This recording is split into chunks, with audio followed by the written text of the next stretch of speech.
Benvenuti all'appuntamento con 30 minuti SPI, il nostro appuntamento di approfondimento sui temi del sindacato, in questo caso il sindacato dei pensionati, ma spaziamo anche su temi un poco più generali. Siamo arrivati alla settima puntata di questa nostra rubrica e oggi parliamo di negoziazione sociale. Quando si parla di negoziazione vuol dire che ci sono due soggetti e in questo caso abbiamo il sindacato e un'amministrazione comunale. Presento gli ospiti di questa puntata che sono Renato Bressani, il segretario generale dello SPI CGIL del Friuli Venezia Giulia, il segretario generale dello SPI CGIL della provincia di Gorizia, benvenuto anche a lei per la prima volta con noi, Valentino Lorelli, e il sindaco di Ronchi dei Legionari, Mauro Benvenuto. Buonasera, benvenuto. Buonasera.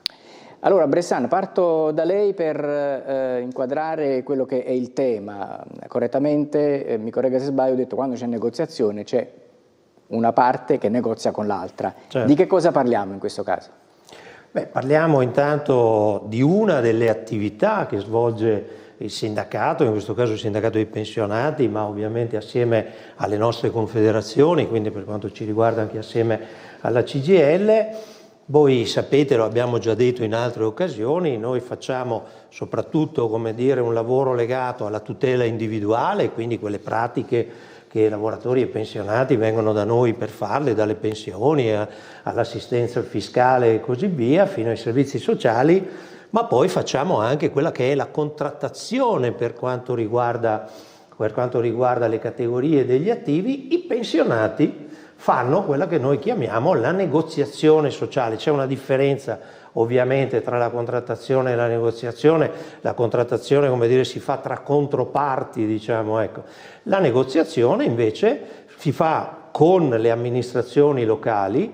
Ovviamente chi ci troviamo di fronte non è un imprenditore ma è un amministratore locale, cioè amministra quelle che sono le risorse tributarie che vengono versate dai cittadini presso quell'ente locale, presso il comune, e compito dell'amministrazione è trasformare quelle risorse tributarie in servizi sociali dedicati alla popolazione. Nostro compito è quello di raccogliere quelle che sono le esigenze, le istanze che provengono da quel territorio attraverso le tante assemblee che facciamo e i tanti iscritti che abbiamo su quel territorio e portarle all'attenzione del nostro amministratore locale, di quella giunta, di quel consiglio comunale, del sindaco, e chiedere sostanzialmente che una parte di quelle risorse tributarie vengano spese a favore di quei cittadini che manifestano quei determinati bisogni. Quindi parliamo di quelle, come dire, politiche fiscali che riguardano gli enti locali naturalmente, quindi tutti quelli che sono i tributi che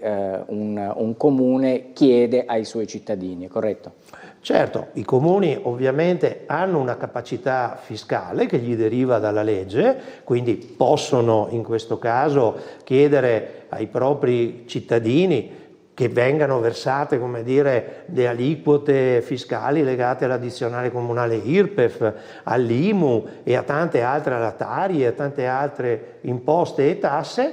E poi, ripeto, però queste imposte e tasse vengono trasformate in servizi sociali dedicati proprio perché, come dire, ci sono delle esigenze nei territori. Noi in particolar modo rappresentiamo la popolazione anziana e sappiamo che la popolazione anziana, oltre ad essere particolarmente numerosa, ha anche, come dire, delle esigenze particolari dall'assistenza domiciliare che i comuni spesso, come dire, svolgono nel proprio territorio, ma non solo, anche, come dire, quelle che sono le mense scolastiche, il trasporto pubblico locale e tante altre cose che fanno i comuni. A volte, ma come è giusto che sia, chiedono anche a noi di sapere come orientare meglio queste risorse e cogliere meglio queste esigenze e dare una risposta più adeguata ai bisogni dei cittadini. Poi noi ovviamente non vogliamo essere quelli che ricomprendono tutto, ma una parte di quella popolazione rappresentandola è giusto che ci sediamo al tavolo e magari riuscire a fare anche quei protocolli di intesa che facciamo numerosi. Ricordo che sull'Osservatorio Nazionale noi abbiamo più di 1000 accordi annui che facciamo con altrettanti comuni, ma non solo con i comuni, ma anche con le regioni. Ecco, abbiamo visto anche il quadro di alcuni benefici che arrivano dal punto di vista delle esenzioni. Magari ci torniamo un attimo su per spiegare per esempio questa diapositiva che cosa significa. La vuol fare lei, segretario di Gorizia? Sì, volentieri, grazie. Allora, quello lì è diciamo, il quadro della situazione dell'addizionale IRPEF del Comune di Ronchi dei Legionari. Come si vede dalla tabella, lì è stato, come dire, grazie alla disponibilità dell'amministrazione comunale di Ronchi, è stato raggiunto un risultato che noi consideriamo buono, nel senso che, come dire, abbiamo una soglia di esenzioni dell'addizionale IRPEF che praticamente è fino a 20.000 euro di ISEE, che quindi, come dire, interessa una fascia molto alta della comunità di Ronchi dei Legionari. Al di sotto di quella fascia lì c'è l'esenzione dell'addizionale IRPEF, corretto? Sì, esatto. Dai 20.000 in giù. Da 20.000 in giù c'è l'esenzione totale. Dopo, da 20.000 euro in su, secondo la tabella, c'è invece, come dire, un aumento poi dell'addizionale, dell'aliquota, che è appunto che arriva fino al massimo di 0,8 e che quindi ha una progressività, e quindi anche questo, come dire, secondo noi è un dato molto positivo, nel senso che appunto, come dire, pensiamo che sia giusto, come dire, agire, incidere. E questo riguarda una particolare categoria di cittadini, età oppure altro, o è legato semplicemente all'ISEE e quindi qualsiasi cittadino di qualsiasi età, in qualsiasi condizione, con quei numeri accede a quel tipo di beneficio? Esattamente come dice lei. Qualsiasi cittadino, la condizione è soltanto, come dire, il possesso dei requisiti ISEE, quindi chiunque residente nel Comune di Ronchi dei Legionari gli viene applicata quella. Quindi non è una negoziazione che riguarda una specifica categoria, no, come a volte abbiamo parlato anche qui di pensionati oppure di altri tipi di categorie di fasce protette o altro. Sindaco, è più difficile avere a che fare con il sindacato per queste cose qui o per questioni di lavoro? Mi permette la battuta.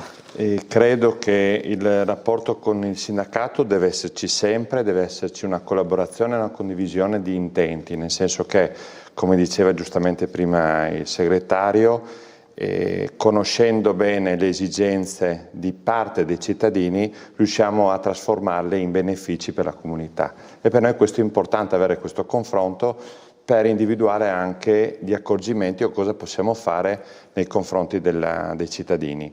Sul discorso dell'addizionale IRPEF, l'addizionale IRPEF l'esenzione arrivava fino a 17.500 euro, anche grazie alla condivisione e anche le richieste che comunque sono venute da parte sindacale, abbiamo portato l'esenzione a 20.000, portando quindi più della metà dei cittadini ronchigionari ad avere questa esenzione, e in questo contenitore ci sono sicuramente anche molti pensionati e quindi molte persone che in realtà hanno necessità anche da quel punto di vista lì. Bressan, perché Ronchi dei Legionari come caso che portiamo qui per la prima volta, e se ci sono altri comuni con cui siete in trattativa oppure c'è già qualcosa che è stato fatto di analogo a quello di cui stiamo parlando e stiamo illustrando oggi? Sì, come dicevo prima, nel nostro osservatorio nazionale vengono depositati tutte le intese, i protocolli di intesa, gli accordi che vengono fatti con gli enti locali, ma a volte troviamo anche quelli che vengono fatti con le aziende sanitarie, con le regioni, cioè con tutte quelle parti dell'amministrazione pubblica che amministrano risorse pubbliche. E vi dicevo sostanzialmente che noi abbiamo mediamente ogni anno 1 migliaio di accordi, decine di questi accordi arrivano dal Friuli Venezia Giulia, in particolar modo nel Goriziano, ma sicuramente Valentino saprà essere più preciso di me. Abbiamo anche lì, come dire, parecchi accordi che vengono fatti rispetto agli enti locali che sono presenti nel Goriziano. Noi lì annoveriamo circa 16-17 accordi all'anno che vengono fatti, quindi la gran parte degli enti enti locali del Goveziano negoziano con noi e ogni anno cerchiamo, come dire, di avanzare nelle richieste e anche, come dire, nelle risposte da dare ai cittadini, grazie anche alla disponibilità che gli amministratori mettono per l'appunto sul tavolo. Abbiamo parlato prima dell'addizionale IRPEF e quindi delle politiche fiscali che fanno parte dunque di una politica che riguarda la totalità dei cittadini, in questo caso di Ronchi Legionari, come può essere per altri comuni. Ci sono poi invece degli altri tipi di servizi sui quali fate negoziazioni che invece vanno un pochino più nello specifico, no? A partire da quelli sociosanitari come quelli che stiamo vedendo qui, perché riguardano alcune categorie di persone, così Lorelli, quindi qui andiamo già un pochino più nello specifico di quello che si fa negoziando con le amministrazioni.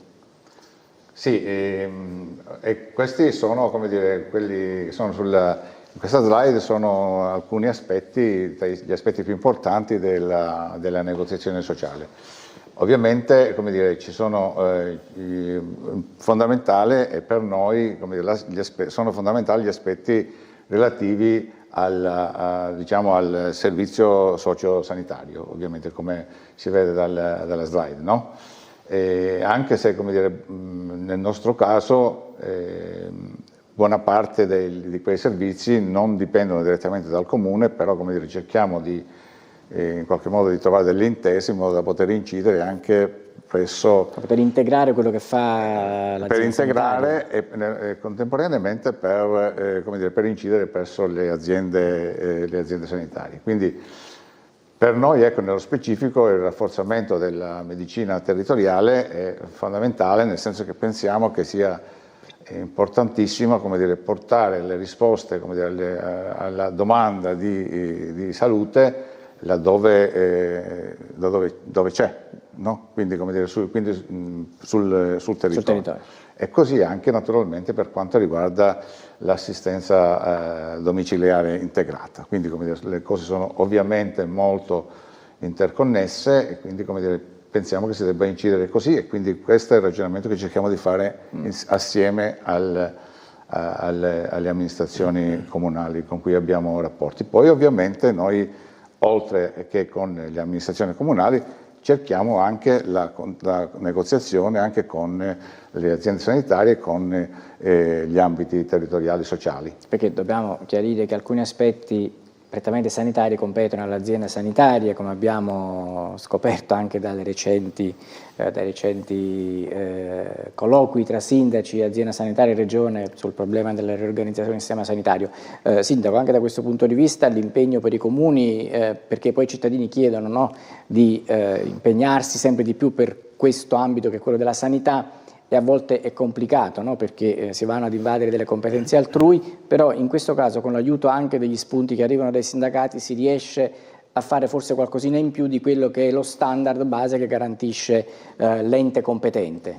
Questo sicuramente è un lavoro che da parte mia, da parte dell'amministrazione, deve essere spinto, perché bisogna comunque agire anche su questi ambiti qua, e credo sia fondamentale che attraverso questi rapporti si arrivi magari anche se non sono proprio di competenza, si arrivi a spingere anche in ambito regionale ma anche in ambito territoriale per migliorare appunto i servizi.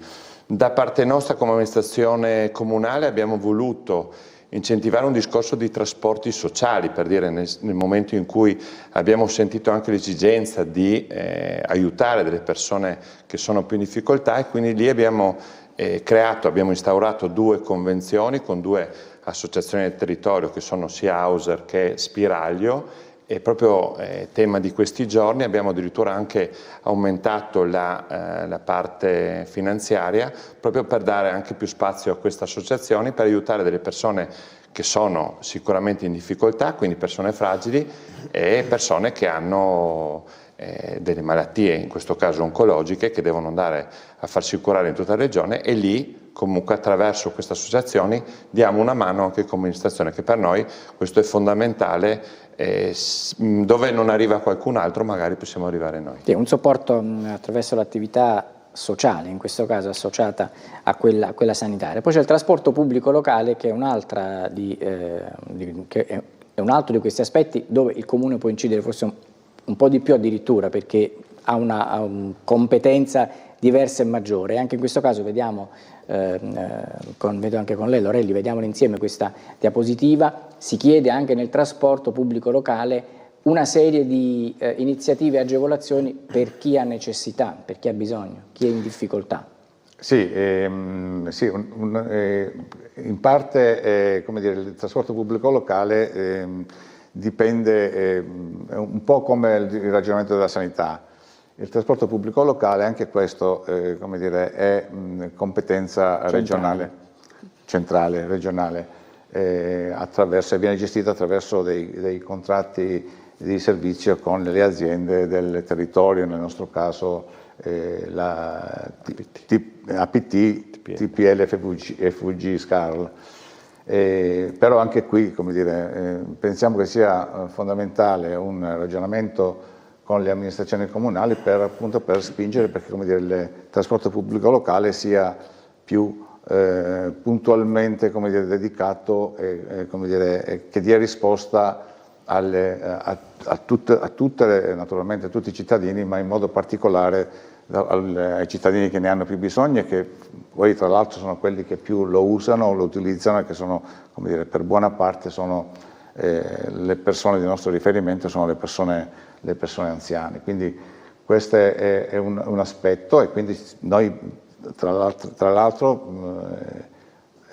nelle prossime settimane chiederemo comunque degli incontri a TPL, FVG SCARL, in particolare ad APT di Gorizia per cercare di essere, come dire, più puntuali rispetto al servizio del trasporto pubblico locale. Questo.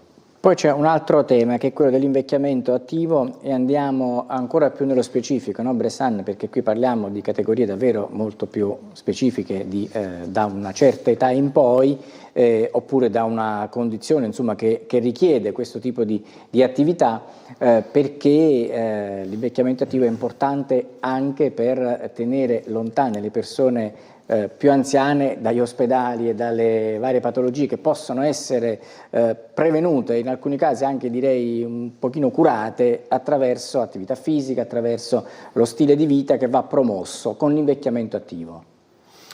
Sì, come abbiamo già avuto modo di dire anche in qualche altra trasmissione, quando si ha una popolazione anziana e soprattutto, come dire, i cosiddetti grandi anziani, cioè abbiamo una parte di popolazione, come dire, che supera abbondantemente, spesso anche gli 80 anni di età, e sappiamo che per la comunità medico-scientifica oltre gli 80 anni cominciamo, come dire, ad avere le cosiddette patologie croniche che poi diventano multipatologie, che poi portano alla non autosufficienza, ma sappiamo anche, come dire, che in termini di preventivi noi possiamo in qualche maniera adottare quelle che vengono chiamate per l'appunto le politiche di invecchiamento attivo, e cioè tutta una serie di attività che aiutano quella persona anche per quanto riguarda la mobilità, per quanto riguarda, come dire, il fatto che noi sappiamo che abbiamo problemi muscoloscheletrici ad un certo momento dell'età, ma quel tipo di attività ritarda l'insorgere delle patologie croniche.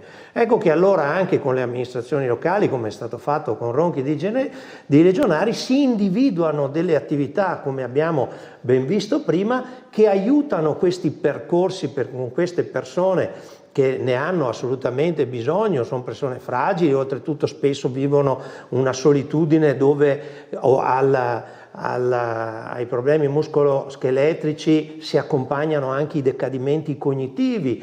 Quindi noi abbiamo la necessità di individuare quei tipi, e quelli lì sono progetti specifici che vengono fatti dalle amministrazioni comunali, spesso in raccordo con la regione, e che aiutano quella parte di popolazione, e noi in questo caso, come dire, cerchiamo di alimentare, di incentivare questa sinergia, perché, ripeto, noi ne abbiamo assolutamente bisogno. Va bene per quella persona che, come dire, esce magari da quel guscio di solitudine e sta meglio anche fisicamente, ma, come dire, c'è anche un ritorno nel cosiddetto sistema, insomma, ecco, quindi cerchiamo di abbattere anche i costi del sistema sanitario e sociosanitario. Sì, importante, e in questo, Sindaco, qui realmente l'amministrazione può fare molto, perché se si parla di palestra per promozione alla salute, sono strutture, progetto Anziani in Rete, sono progetti che può promuovere l'amministrazione locale, 10.000 passi di salute idem, con attività, iniziative, marce, passeggiate, chi più ne ha più ne metta, e dunque sul territorio in questo caso davvero l'amministrazione locale può essere un alleato fondamentale contro l'invecchiamento non attivo e quindi contro tante patologie, tante attività e con le attività che ci allontanano da una certa età in poi dagli ospedali e dai medici, visto che ce ne sono anche pochi. Mi permetta di sottolineare, deve essere attiva un'amministrazione comunale. Abbiamo aderito anche noi ai 10.000 passi con un percorso che è proprio all'interno dei nostri impianti di base, quindi nella nostra area verde. Inoltre abbiamo la fortuna di avere due importanti associazioni nel nostro territorio, che è lo Star Bene e che è un'associazione che si chiama Corpo Libero. Entrambe, attraverso queste associazioni, riusciamo a creare anche lì una ginnastica dolce, quindi dei percorsi proprio rivolti agli anziani. E non solo, io penso che sia fondamentale anche il discorso sugli eventi culturali. Noi spingiamo molto sugli eventi culturali e credo che lì sia importante anche per una persona anziana che è da sola a casa anche venire quindi a partecipare a tanti eventi che nel nostro comune portiamo avanti da diversi anni, in modo anche lì da creare una socialità e quindi un momento di condivisione anche per le persone che alla fine sono sole a casa. Nel suo comune come sono i numeri delle persone anziane, come siamo come demografia, come popolazione? Dai 55 in su abbiamo circa sulle 5.000-6.000 persone, quindi un numero che è quasi la metà, e quindi da lì dobbiamo sicuramente tener conto di questi numeri proprio per lavorarci e per dare dei servizi in modo tale da riuscire, tra virgolette, a dare risposta a chi ne ha bisogno. Vedi che per fortuna poi sono numeri in aumento, vuol dire che si vive sempre più a lungo, però questa situazione, no, come diciamo Bressan in altre puntate, va governata perché si vive di più, si vive spesso, molto spesso anche bene di più, però poi c'è chi invece questa fortuna non ce l'ha e va comunque accompagnato, assistito per vivere bene anche in età avanzata. E parliamo anche degli oltre 80, 85, come abbiamo detto altre volte. Certo, sì, come abbiamo visto anche in altre occasioni, le curve demografiche, soprattutto della parte della popolazione anziana, come dire, sono curve in ascesa. Adesso recentemente, qualche giorno fa, l'Istat ha fornito i nuovi dati demografici al 1° gennaio 2025, probabilmente li porteremo anche qui all'attenzione, ma abbiamo visto che oltre ad un ulteriore abbassamento della popolazione in Friuli Venezia Giulia c'è ovviamente un ulteriore invecchiamento. Il fenomeno della denatalità non aiuta il mantenimento del welfare futuro e quindi dovremo ingegnarci assieme alle amministrazioni locali di trovare quelle soluzioni di supporto al welfare, perché senza il welfare territoriale quei ambiti di solitudine delle persone, soprattutto anziane, rischiano di ampliarsi ulteriormente. Quindi dobbiamo per davvero fare sinergia tra noi e le amministrazioni locali nel miglior utilizzo di quelle risorse pubbliche che dicevamo prima. Su Gorizia, cosa da ora in avanti si pensa di fare? Ci può dare qualche anticipazione? C'è qualche iniziativa ulteriore, qualche accordo in vista con altri comuni?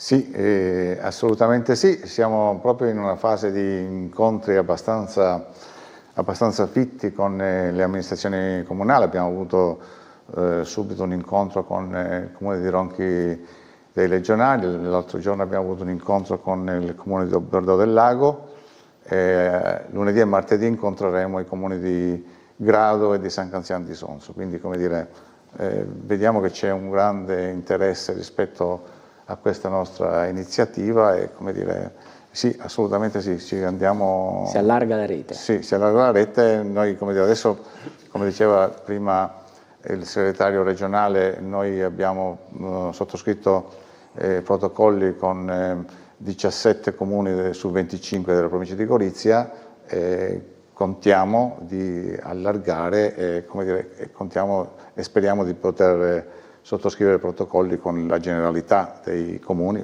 a tutti quanti noi abbiamo mandato la richiesta di incontro e quindi siamo in attesa delle convocazioni. Anche perché magari con più comuni si può creare una rete tra comuni e alcuni servizi, magari in futuro pensare di poterli creare e gestire insieme, no?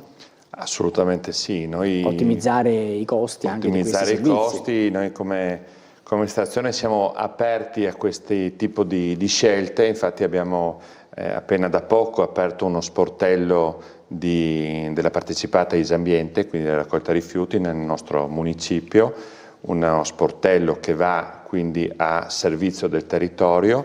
Non solo, abbiamo aperto uno sportello con l'associazione Grado Noi che va a aiutare proprio le persone che sono in difficoltà sul discorso anche digitale e telematico, quindi anche un servizio ai cittadini da quel punto di vista lì. Quindi crediamo sia importante la collaborazione con le altre amministrazioni e crediamo anche di avere la possibilità anche di dare degli spazi, in questo caso sul discorso raccolta rifiuti l'abbiamo dato e a servizio alla fine del territorio.